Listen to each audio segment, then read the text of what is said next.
YouTube? This is Steve from Average Joe's Fantasy Football, and we have finally made it. It is the week 1 of the NFL season, and man, do we have some great games coming up.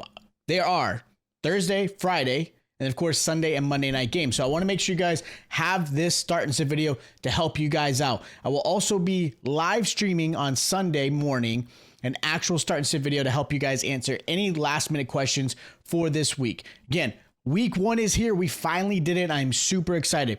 If you guys haven't been here before and you're new to the channel, 1, make sure you guys are subscribed. 2, like the button. All right, hit it. And on top of that, make sure you guys get accustomed to how I do my start and sit videos. I will talk obvious, talk some sleepers, start sits, just to kind of get you guys ready for the NFL season. Now, these are the obvious starts. I'm not going to go into detail. These are quarterbacks without any reason you should be sitting them. There's even matchups sometimes can be a little difficult, like Patrick Mahomes, Lamar. Matchups aren't perfect, but these are guys you're going to be put in your lineup. These are guys you drafted pretty high up in your drafts. They are going to be in your lineup. Now, as far as the first quarterback I want to mention, this is going to be the first guy I think you should start. Now, with that quarterback, it's going to be Matthew Stafford going against his former team, the Lions. Look, last season, I get it. Matthew Stafford had some issues, right? Obviously, Cooper Kupp was in there. He finished as QB 15. He was averaging just over 16 points a game. Now he comes into a 2024 season with a little bit healthier himself. On top of that, a healthy Cooper Kupp is huge. Now, Puka is coming into his sophomore year off of an amazing rookie year, but he is dealing with injuries himself during training camp. He is expected to possibly play week 1, so we'll see how things play out. With that said, great matchup for Stafford against the Lions defense that has been allowing 19.4 points to quarterbacks last season. Now, I don't expect Stafford to have a monumental game against this Lions defense because they are healthier. They dealt with some injuries last season, but I do expect both teams, the Lions and the Rams, to have a pretty much a forced shootout. Like, both teams are going to have to throw the ball quite a bit. So again, this is a high scoring game. Both players should be in your lineup, but I absolutely love Matthew Stafford this week. My other quarterback I really like this week is going to be Anthony Richardson against the Texans. Richardson, of course, didn't get a full season, but is someone that a lot of analysts, even myself, really is expecting a huge season out of him in 2024. Before his injury, Richardson was averaging 18.2 points a game, putting him as QB 11 last season. A lot came from his legs. Obviously, there were 4 rushing touchdowns. There were some interceptions. He does have some accuracy issues that obviously we're hoping to get better during the season. But he's going against the Texans defense. Yeah, they've gotten better, but they also allowed 17.1 points a game last season. And in the one game Anthony Richardson did play against Houston, he had 17 points. So there's a real high chance that he has very similar performance. Again, what makes Anthony Richardson enticing is the fact that he obviously is a threat on the ground, kind of like a player like Josh Allen. Not only is he Josh Allen's a better quarterback, but the ability to run the ball and be a threat in the red zone is a huge thing. Now, my other quarterback I'm going to mention as a good start, it's going to be Jordan Love versus the Eagles. This is the Friday night game in Brazil. Jordan Love struggled at the beginning of last season, but he ended up finishing as QB6 in fantasy points per game with 18.8 points. Now, he has all of his weapons, hopefully a healthy Christian Watson, another offseason on his belt as the starter, and up against a Philly defense that struggled heavily last season. They allowed 20.8 points a game to quarterbacks. Now, of course, I do expect the Eagles defense to get a lot better. They obviously had a lot of issues last season. So Love isn't going to have the most amazing game, but I do think this is a really good game for Love to come into the first week, have some success. Yeah, Philly's technically at home, but it's in Brazil, so there's not going to be like a true home game, in Philly. That's a tough place to play. So I give some real props to Jordan Love. I think this is going to be a great week for him. And my last quarterback I want to mention as a good start, Kyler Murray versus the Bills.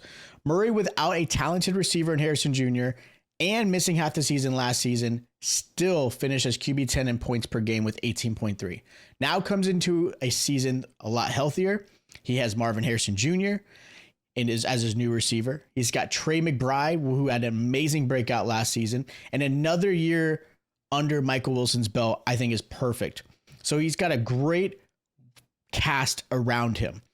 Now, he's also got a great matchup against diminished Buffalo defense, who lost plenty of talent in this offseason. They're also going to be without Milano, unfortunately. there's a lot of issues going on in Buffalo as far as their defense. So I know Buffalo only allowed 14.8 points last season, which is really good, but I do expect that to be a lot worse. Unfortunately, I do think they're going to get into that middle of the pack defense because they're not going to have their key guy, Milano. I know he didn't play last season, but there was a lot of other things that this team lost that I think Buffalo is going to have some work to do and really get through this. And this is a perfect game for Kyler Murray in his first game back. And anybody who's drafted him in this offseason is going to be super, super pleased with. Now, as far as my first sit, I have Deshaun Watson versus the Cowboys. Now, that's probably a pretty obvious sit for you. Most people are probably not even drafting him this season. But I am curious how Watson throws are going to be. He didn't get to do much this offseason while he was still working on rehab. And, of course, he even had to take breaks during practice in the training camps and offseason. First game against a top 5 Dallas defense is definitely something you don't want to see for Deshaun. I know Dallas obviously has a different defensive coordinator. They don't have their coordinator from Dan Quinn last season, but I do like Mike Zimmer, and I think he'll be able to get this team still back on track being a top 5 defense. On top of that, you get Trayvon Diggs back. Yes, they lost to Ron Bland for about half a season or so. Obviously, he should be back, but you get Eric Kendricks. I think Overshown's great. You got Nealon, the rookie. Of course, a hungry Micah Parsons. This is a tough matchup for Deshaun Watson. I would not start him. Another quarterback I'm not going to start this week is Brock Purdy versus the Jets. Now, this may be my first hot take coming into week 1, especially after a great season Purdy had. He averaged 18.5 points a game, making him QB8 last season. Also has Ayuk back. This is awesome news for him. So, you got Brandon Ayuk, who obviously got paid. Great news for him.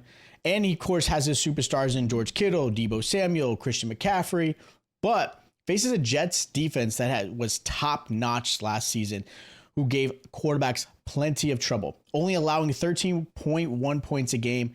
And realistically, there's a chance that Trent Williams, who is in a holdout, does not play. And last season, when Purdy did not have Trent Williams due to injury, Purdy did not look great. So look for a hungry Jets defense. And, of course, a potential change in Trent Williams not being there. Now, if Trent Williams plays, maybe you can start Brock Purdy this week. I still would rather look at some other options. Another quarterback I'm going to sit this week is going to be Baker Mayfield versus the Commanders. Now, this might be a shocker for a lot of people because Baker played really great last year. He was QB 10 in points overall last season and really ignited his career in Tampa. But as a new OC, that's going to definitely play a factor. And that usually takes a few weeks for these teams to kind of get sorted out when they've got a new offensive coordinator. Also, the Commanders, yes, seems like a great matchup because last season they allowed the league worst in 21.1 points to quarterbacks per game. But that was before adding Dan Quinn as their head coach, who is a fantastic defensive coordinator. So I get that their personnel is not as great as you'd like it to be, but I do expect the Commanders to really, really increase their performance, have a better defensive outing, because I think that's how this team is going to play. They're going to run and, of course, play defense. So this is a really tough matchup for Baker Mayfield. Yeah, you can, obviously, if you're playing super flex, he's someone you may want to put in your lineup, but if you're talking just simple one quarterback, I am not going to put Baker Mayfield this week. And my last quarterback I'm going to sit this week is going to be Kirk Cousins versus the Steelers. Now, this is a little bit because of two things. Cousins is on a new team, which obviously takes some time, a week or two, to kind of get game speed acclimated with his receivers and tight ends. The other is the Steelers are actually a pretty consistent team defensively, especially against the quarterback. They only allowed 15 points a game to them, and I believe this defense will obviously be even better this upcoming season, especially with the additions of Peyton Wilson, obviously Patrick Queen, hopefully a really healthy TJ Watt, Highsmith. Like, this is a really good defense, and I don't expect this to be a cakewalk for Kirk Cousins, and he's got some adjustments to do in Atlanta. So that's definitely a tough one. I'm going to sit him this week. Now, my sleepers for this week, I'm not going to go into super detail, but I've got Caleb Williams versus the Titans, Jaden Daniels versus the Bucks, and then, of course, Sam Darnold versus the Giants. I know Sam Darnold's probably a question mark for a lot of folks because they're not really sure. Yes, he was highly drafted, but there are some concerns, obviously, we'll see going into this. But when you have, obviously, offensive stars like Justin Jefferson, you've got Jordan Addison, it's tough to bench him because of, again, the matchup. Giants aren't great defensively, and, of course, the weapons that he has on the outside. So that is my start and sit video for week 1 for the quarterback position. Again, make sure you guys subscribe to the channel, hit that like button, stay tuned. We'll be dropping running back, wide receiver, tight end, start and sit to get you guys out this week. And again, of course, make sure you guys are here Sunday. bright and early on Sunday morning. We'll be doing our start and sit video live. So you guys ask all the questions you've got for this upcoming week, and I'll see you guys next time.